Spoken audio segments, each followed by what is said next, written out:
बांधकाम कामगार योजनेतील बोगस नोंदणी रोखण्यासाठी कामगार मंत्री आकाश फुंडकर यांनी प्रत्येक जिल्ह्यासाठी निरीक्षक नेमले असून सोलापूर जिल्ह्याचे निरीक्षक म्हणून श्री घोडके यांची नियुक्ती झाली आहे।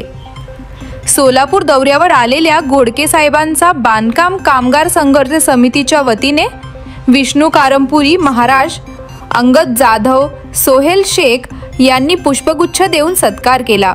राज्यात मोठ्या प्रमाणावर बोगस कामगारांची नोंदणी होत असून याच्या चौकशीसाठी समिती स्थापन करण्यात आली आहे।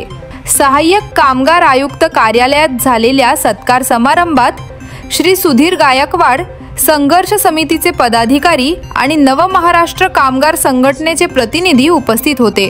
संघर्ष समितीने खऱ्या कामगारांना न्याय मिळावा यासाठी शासन दरबारी लढा सुरू केला आहे।